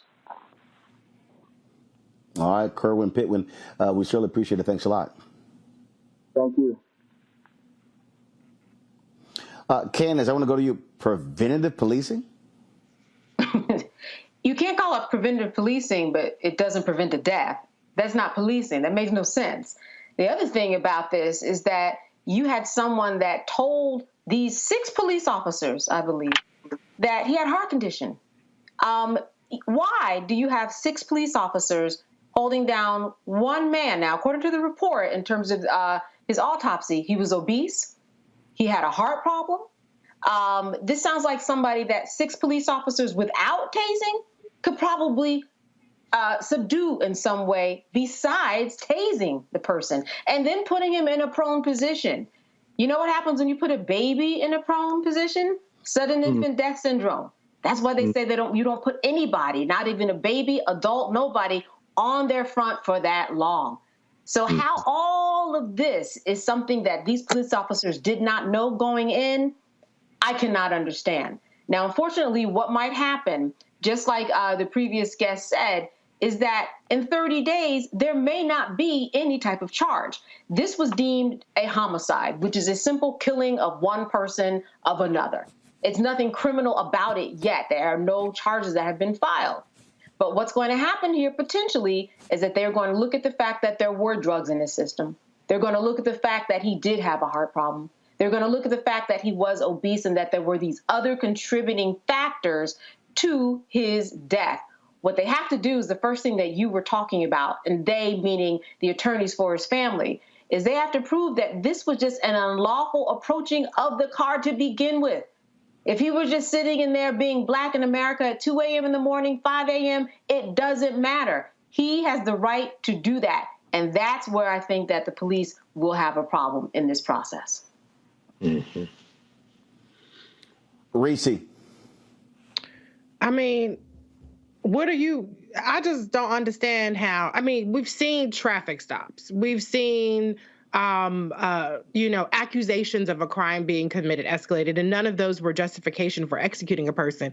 But damn, just sitting in the car, if you sit in your car, high off crack or coke or whatever it is, okay, you're not bothering nobody at that exact moment. And how does that escalate to being now killed by the police? It's just crazy. Like, the idea of what public safety is really, really fucked up when public safety involves a man who was sitting in a car ended up dead because of preventative measures. That's not preventative measures. That's active measures of harassing, racially profiling, and inflicting violence on Black people just for shits and giggles, just because you can, just because 60 y'all ain't got nothing to do. Go get a donut or something and leave Black people the hell alone.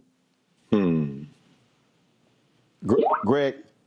Absolutely. In a second Biden-Harris administration, Merrick Garland can be excused from his non-service, and Kristen Clark should be the Attorney General of the United States. She should be on speed dial. I know Al Sharpton likes to say that Ben Crump is Black America's Attorney General, but I think that Kristen Clark, in many ways, is Black America's Attorney General.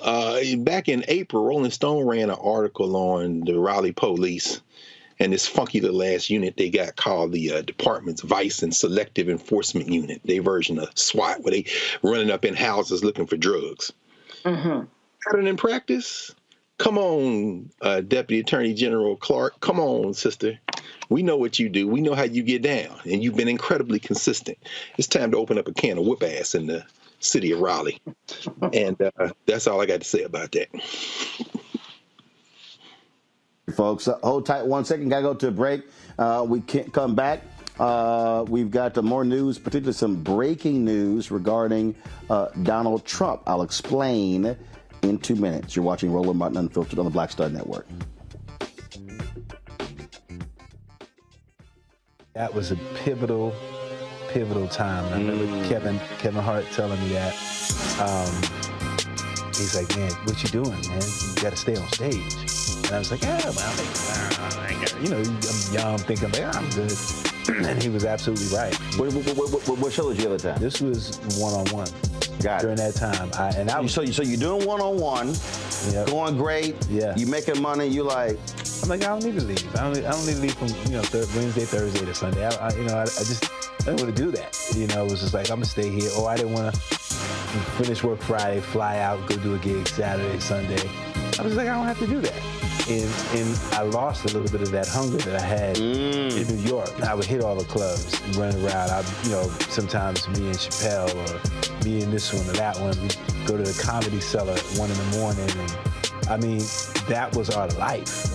We loved it. You do 2 shows in Manhattan, go to Brooklyn, leave Brooklyn, go to Queens, go to Jersey. And I got complacent. I was like, I got this money, I'm good.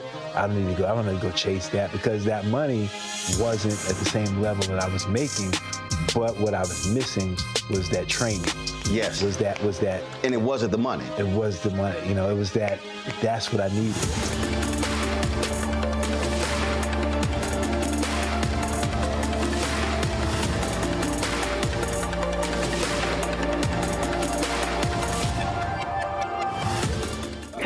On the frequency right here on the Black Star Network. Shanita Hubbard. We're talking about the ride or die chick. We're breaking it down. The stereotype of the strong Black woman. Some of us are operating with it as if it's a badge of honor. Like, you even hear Black women like aspiring to be this ride or die chick, aspiring to be this strong Black woman, so at their own expense. Next on the frequency right here on the Black Star Network. What's up, everybody? It's your girl, Latasha from the A. And you're watching Roland Martin Unfiltered.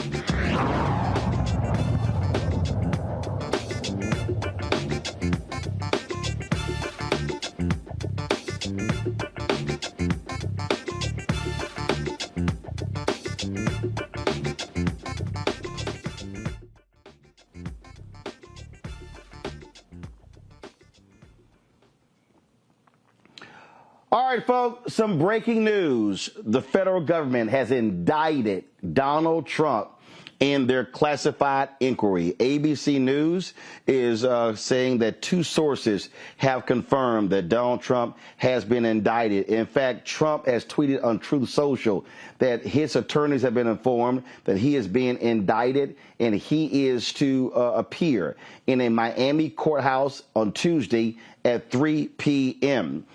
Special counsel, of course, Jack Smith has been investigating the classified documents issue. And again, these were the documents that they say were being mishandled by Trump at Mar-a-Lago. And now CNN is reporting, Associated Press is reporting, numerous folks are reporting that indeed Donald Trump has been indicted on 7 counts in the classified documents probe. Candace, explain to our audience what this means for the Department of Justice to indict a former president of the United States. The feds don't just do things willy-nilly. They clearly have got the goods on Donald Trump. That's right. And they impaneled more than one grand jury. And, the grand jury and all the documents are sealed, so we don't know exactly, for example, what was happening in the Florida grand jury, which kind of popped up over the past couple of weeks. What were they doing there? What we do know is this, as you said, the feds don't play. And when they have an indictment where all the parties who are involved can agree that this is enough to perhaps bring this to trial and then find a guilty verdict, that means that they have the receipts. That means that they have the goods in order to move this along. Now he's going to make an appearance in front of the court on Tuesday to hear the exact charges that were brought against him. He'll have the opportunity to respond, and his attorneys will have the opportunity to file any paperwork that they might need in order to get this going in terms of the next steps in the judicial process. They get to actually have their voices be heard. But as you said, this is something that the feds take seriously, and it is very unusual for this to happen to someone who was the former president. Of course, it has happened before. However, in this case, we know that Donald Trump did a lot of damage to himself by talking. There are recordings of him talking about having certain classified documents. He has made up untruths about how to declassify documents. When I take it home, these documents, they are classified on their own. He's just making it up as he goes along, and he is providing just Christmas gifts for the prosecutors in order to make their case, and they are now opening up those gifts. And what is in it? An indictment, and that is what we're seeing, and we are not surprised. Reese, a number of people have been highly critical of Attorney General Merrick Garland, saying he has let Donald Trump off the hook. The reality is this case could not have moved forward without Merrick Garland giving his head nod to move ahead. That says a whole lot that a former federal judge, somebody who was nominated to the U.S. Supreme Court by President Barack Obama, who now is the Attorney General, would give the go-ahead for an indictment against a former occupant of the White House. Oh, well, they should have let him become the Supreme Court justice instead of stealing that seat. You know what I'm saying? So now he's up there handing Trump his ass. And I think when Jack Smith was appointed, people said that he means serious business.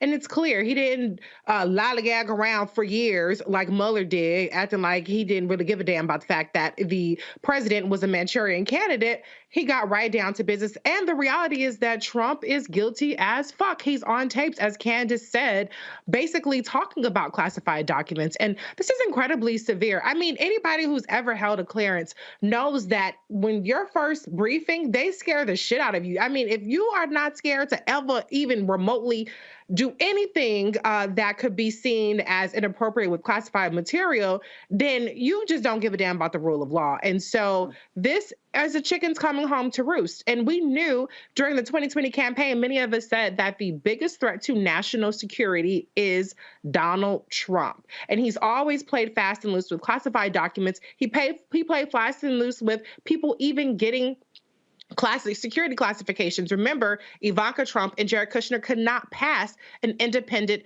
classified vetting, and he directed that they get security clearances anyway. And so he should have done what he was supposed to do. There aren't a whole lot of laws that are necessarily the president has to abide by, but this is one of those areas where he screwed up. But the scary part isn't even necessarily that we have a president that's being indicted for this. It's what did he actually do with those secrets? Who did those secrets go to? For what money was exchanged? And what damage has it already done to our national security? That's what we really need to be worried about. Greg, of course, Trump's lawyers were brought into the DOJ. They essentially got a heads up. They even said, more than, look, when you get called in by the DOJ, they're letting you know, yo, your boy is about to get indicted. And according to this, so this is what ABC said, quote, this is Catherine Faulders. We're learning from our sources that there appears to be at least 7 counts here.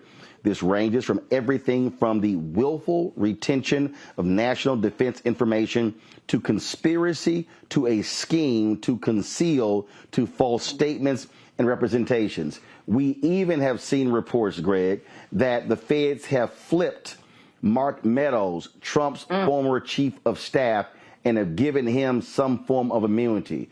Trump is already saying these are lies, this is false, all the sort of stuff like this here.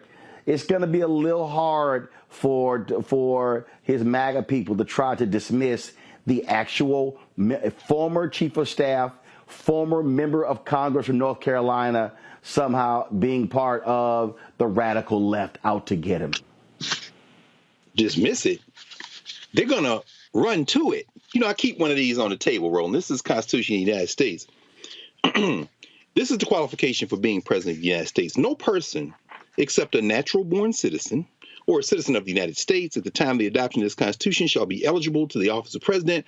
Neither shall any person be eligible to that office who shall not have attained the age of 35 years and been 14 years a resident within the United States. You can be the president of the United States in prison. Donald Trump has understood something. There is no constitutional bar to that. Let's get past even a jury conviction. If you can find a jury to convict Donald Trump, there's going to be venue changes. You got some white nationalists out there trying to get on the jury. Let's get past all that and say they put him in jail and say you got a 100-year sentence. Okay. In 1920, Eugene V. Debs, running on the socialist ticket, serving a 10-year sentence because he refused to participate in World War I, got 1 million votes, 3%. Of the president of the United States run. Now, I'm sure people have heard this 1 million times, so I'll keep this short. Donald Trump ain't Eugene Debs. Pufferfish from Florida, Ron DeSantis, Tim, mission accomplished, Scott, smiling Mike Pence, not even speed bump out of Jersey, Mr. Chris Christie. None of them, all of them, Rhonda Haley, whose daddy taught damn near 30 years at Voorhees HBCU, and she seems to have learned nothing from it, Nikki Haley. Not all of them together don't poll as high as Donald Trump by self. Donald Trump, no, run from it. He turns to it. They're persecuting me, you all. Donald Trump can win. And let me end with this. The general view among legal scholars is that if he is elected, it could very well be that he could make the argument that the duties of office require him not to be in jail, and they may suspend or put on hold the sentence. And finally, the man might say what Eugene Debs said in 1920, if I win, I'm going to pardon myself. Let's strap in and see how this turns out.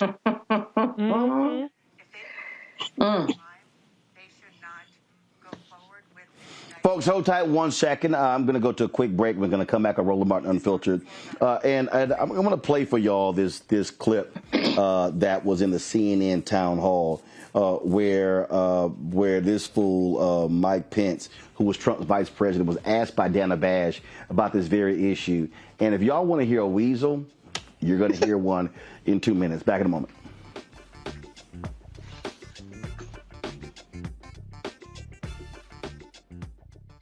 When you talk about blackness and what happens in black culture, we're about covering these things that matter to us, speaking to our issues and concerns. This is a genuine people-powered movement. There's a lot of stuff that we're not getting. You get it, and you spread the word. We wish to plead our own cause. Too long have others spoken for us. We cannot tell our own story if we can't pay for it. This is about covering us. Invest in black-owned media. Your dollars matter. We don't have to keep asking them to cover our stuff. So please support us in what we do, folks. We want to hit 2,000 people, $50 this month, raise $100,000. We're behind 100,000, so we want to hit that. Y'all money makes this possible.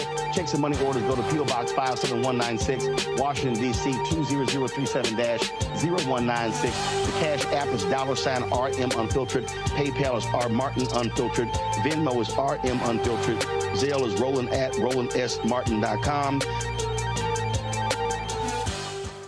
On a next, A Balanced Life with me, Dr. Jackie. Beware the generational curse. They're everywhere, in our families, in our workplaces, and even in our churches. It's like a minefield, identifying the curse and knowing what to do about it. When we're talking about generational patterns, oftentimes we get locked into those patterns because we don't want anyone to say, oh, you acting brand new, or you doing something different from how this is how we always did it. It's okay to do something different in order to get the results that you want to see in your life. That's next on A Balanced Life on Black Star Network.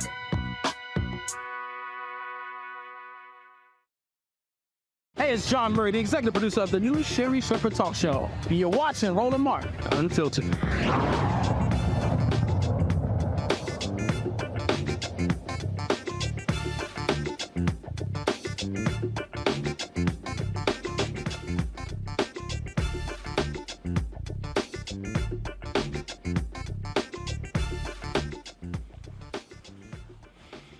So, folks, the breaking news, Donald Trump has been indicted by a federal grand jury regarding the classified documents probe. Indicted on 7 counts. He has to appear in a Miami courtroom at 3 p.m. on Tuesday. Now, if you want to see a coward, Mike Pence is a perfect example. CNN had their town hall, and Dana Bash asked him about this very issue.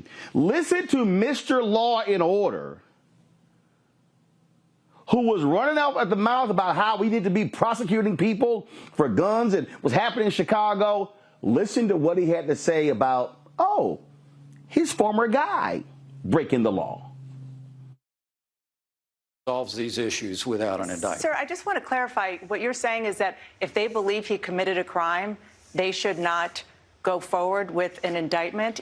You just talked before about committing to the rule of law. Let me be clear that no one's above the law. Okay.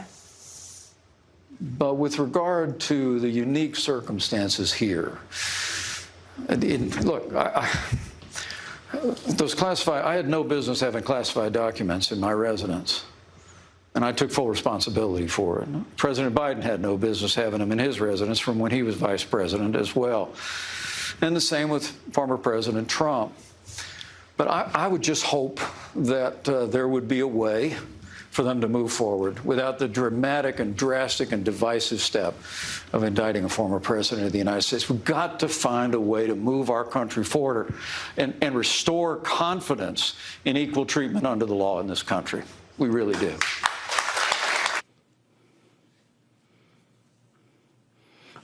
Candace, I'm confused here. Either you believe in the law or you don't. 2, he said, I fully cooperated. Donald Trump didn't. The difference between Mike Pence and Joe Biden is Donald Trump purposely obstructed the law. He did not. They were moving. We're going to know on Tuesday the specifics, but they were literally moving it around. He was ignoring the DOJ, ignoring the lawyers. He was breaking the law. He was breaking the law, and you're as confused as I am with what Mike Pence said. He was just putting words together. It didn't make any sense. But what we do know is this, that the world is already divided. The country is already divided because of Donald Trump. So that's the worst argument that he could have made in all of this. And as you said, Donald Trump did things intently, with intent to defy the law, as opposed to a Biden or even a Mike Pence. So I don't know why in the world, and that's what we're going to see a lot of. We're going to see who is going to be the first candidate, whether it's going to be DeSantis, it's probably going to be Christie, it won't be Pence, to really get at the heart of Donald Trump and call him out for who he is, because nobody's done it so far. And that's really what this is about. He did not want to go all the way and say, put my former boss in jail. He was playing all sides to make sure that he wasn't the target of Donald Trump itself. And that's what we are seeing in that clip right there.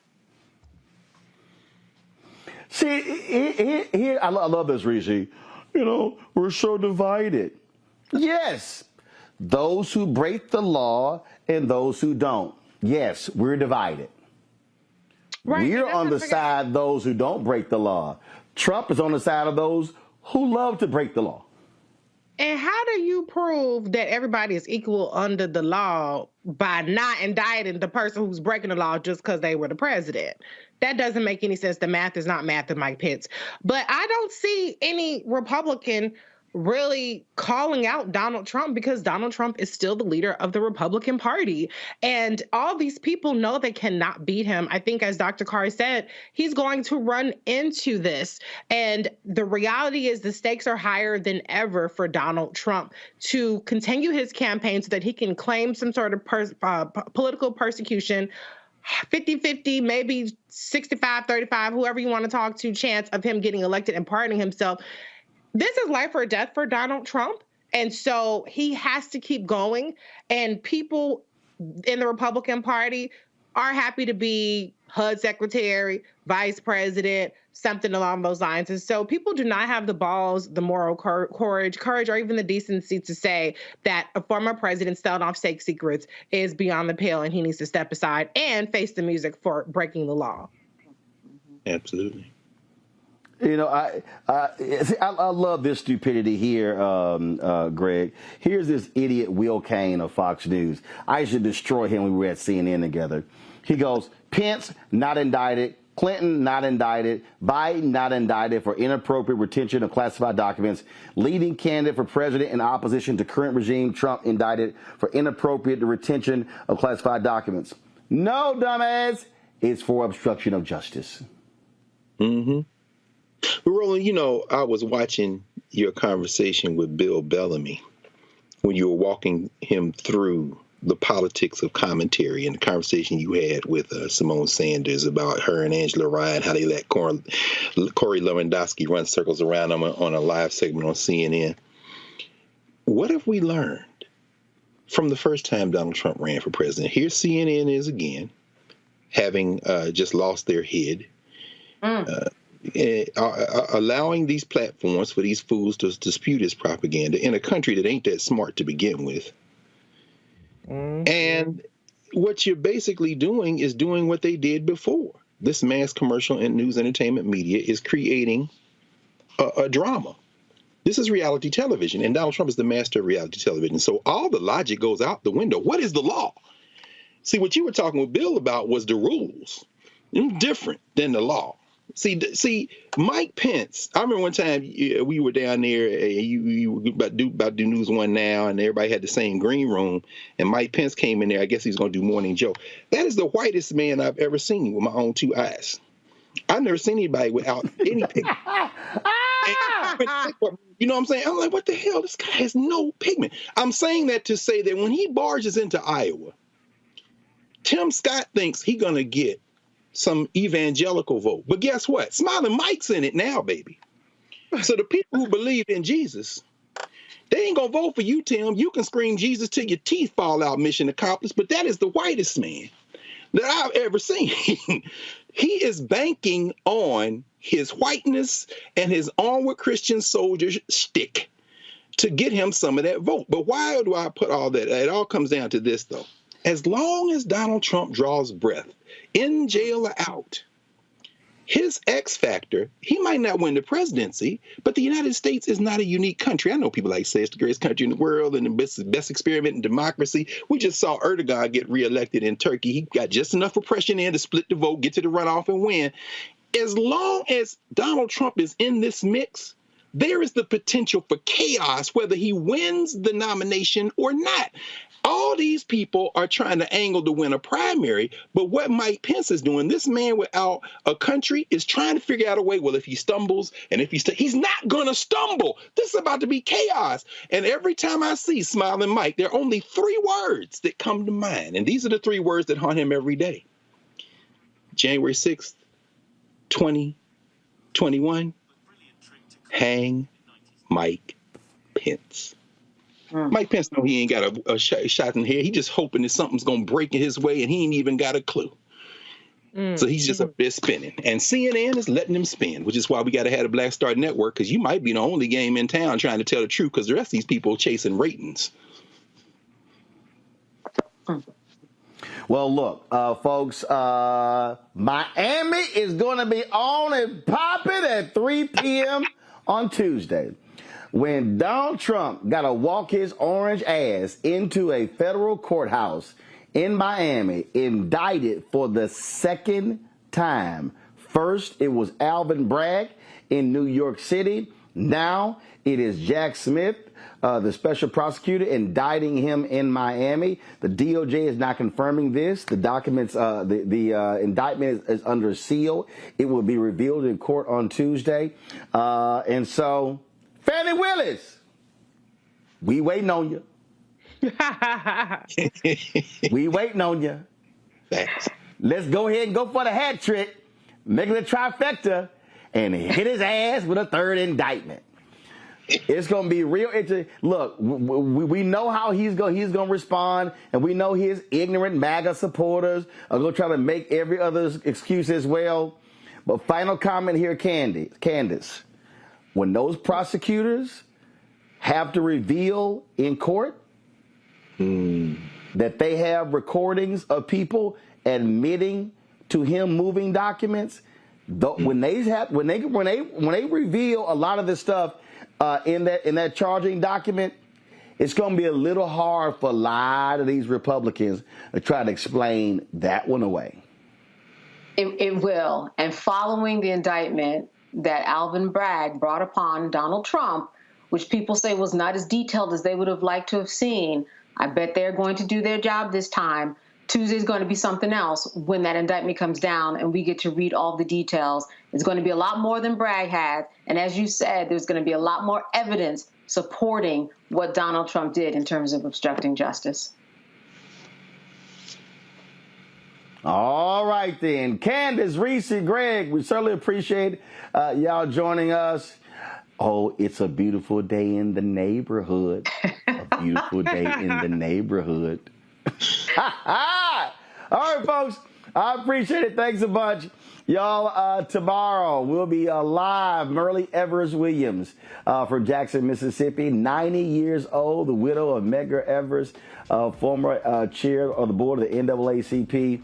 There are a lot of events honoring her this weekend in Jackson. We are here, and we will be covering this stuff tonight and tomorrow. So we look forward to that live conversation right here on Roland Martin Unfiltered on the Black Star Network tomorrow. Folks, that is it. Don't forget, hit that like button, please, if you're watching on YouTube. Also, download the Black Star Network app, Apple phone, Android phone, Apple TV, Android TV, Roku, Amazon Fire TV, Xbox One, Samsung Smart TV. Please support our Bring the Funk fan club. Your dollars make it possible for us to do what we do.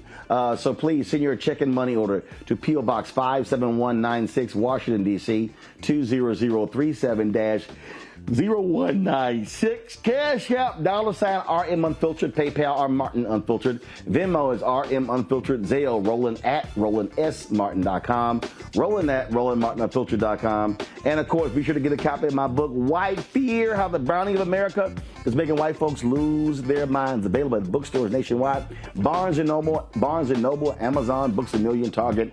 Download your copy on Audible. And don't forget, folks, next Saturday, I am going to be in Houston leading a forum on the future of black economic freedom tied to Juneteenth. So, folks, check it out. We're going to be there. All you got to do is RSVP. Listen, we just want to get a head count. We only have 500 seats available. We've got a number of strong black business owners who are going to be speaking, and we have a major announcement we're going to be making with Mayor Sylvester Turner. Y'all want to be there. You RSVP to info@RolandSMartin.com, info@RolandSMartin.com. Cannot wait to be in Houston, the Power Center. The Black-owned Power Center. Noon to 4 next Saturday, June 17th in Houston, Texas. Y'all better be there. Until tomorrow. Holla! Folks, Black Star Network is here. Oh, no punches! I'm real revolutionary right now. Support this man, Black Media. He makes sure that our stories are told. Thank you for being the voice of Black America, Roland. Stay black. I love y'all. All momentum we have now, we have to keep this going. The video looks phenomenal. See, this difference between Black Star Network and black-owned media and something like CNN. You can't be black-owned media and be scared. It's time to be smart. Bring your eyeballs home. You dig? Pull up a chair. Take your seat. The Black Table with me, Dr. Greg Carr, here on the Black Star Network. Every week, we'll take a deeper dive into the world we're living in. Join the conversation only on the Black Star Network. Hi, I'm Dr. Jackie Hood Martin, and I have a question for you. Ever feel as if your life is teetering and the weight and pressure of the world is consistently on your shoulders? Well, let me tell you, living a balanced life isn't easy. Join me each Tuesday on Black Star Network for A Balanced Life with Dr. Jackie. We're all impacted by the culture, whether we know it or not. From politics to music and entertainment, it's a huge part of our lives, and we're going to talk about it every day right here on The Culture with me, Faraji Muhammad, only on the Black Star Network. I'm Deborah Owens, America's Wealth Coach, and my new show, Get Wealthy, focuses on the things that your financial advisor and bank isn't telling you, but you absolutely need to know. So watch Get Wealthy on the Black Star Network.